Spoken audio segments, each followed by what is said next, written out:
My Lords, I thank the noble Lady Baroness McIntosh for this debate and apologise for missing the first few seconds of her very clear introduction. I will join the noble Lord Fairfax in questioning the terminology of smart motorways, and I intend to refer to all-lane running motorways instead. And I wish to declare my personal interest in road safety and the reason for it.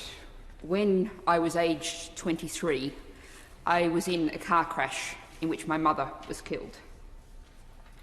I know what it's like to go through this experience, and I know what it's like, the impact on the families, the emergency service workers, everyone who sees and is around that experience. For that reason, I am very passionate about the policy of Vision Zero, a policy that aims for no fatalities or serious injuries on roads, which was first adopted by the Swedish Parliament in 1997 and has since been adopted by a number of US states, where between 1997 and 2014, the states that adopted it had a 25% faster fall in road fatalities than those that had not. The Mayor of London has also adopted this policy with a target date of 2041 for London. I would like to ask the noble Lady Minister, would the government consider taking this approach and put it to her that all-lane running motorways is absolutely out of line with that approach, indeed takes us in utterly the wrong opposite direction.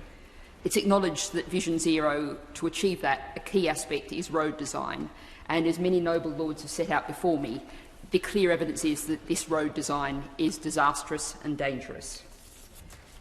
There's another reason why I wanted to speak in today's debate, because near my home city of Sheffield, there is a 16-mile stretch of the M1 where 5 people have died in the last 10 months. One of those was Jason Mercer, who was killed by an HGV after he'd had a minor incident with a driver called Alexander Merganu, who was also killed when they'd stopped to exchange details by the side of the road on this all-lane running motorway. I pay tribute to his widow, Claire, who's been at the absolute forefront of campaigning on this issue and continues to be. But Claire should not be in this position that she is now, because, as we've heard from previous noble lords, there are growing calls for action, for the government to take action to reverse this disastrous policy. We need to end this danger now. But I also wanted to very briefly address an issue beyond road safety, and that's the innately flawed approach that's behind this. It's well known, there's a term called induced demand in traffic engineering. If you build more roads, you create more traffic. Opening up the hard shoulder is equivalent to building more roads. As the noble lord said about 12-lane highways, they just fill up. Now, there would be a way to increase the capacity of our motorways. That would be to reduce the speed limits, which means that with reduced stopping distances, you can actually fit more cars onto the road.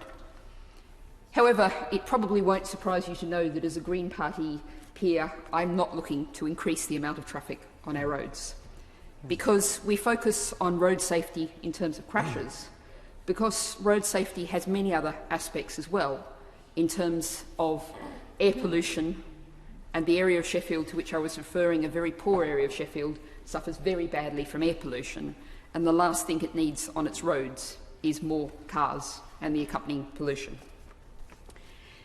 Just finally, I wanted to pick up a point made by the noble Lady Baroness Randerson about education. And now I'm certainly, as your Lordship's House may be aware, certainly a very large user of social media. But I'm very aware that the first time that I saw any safety information from the government about the whole issue of all-lane running motorways was when I opened the House of Lords briefing for today's debate. I've not seen anything anywhere else.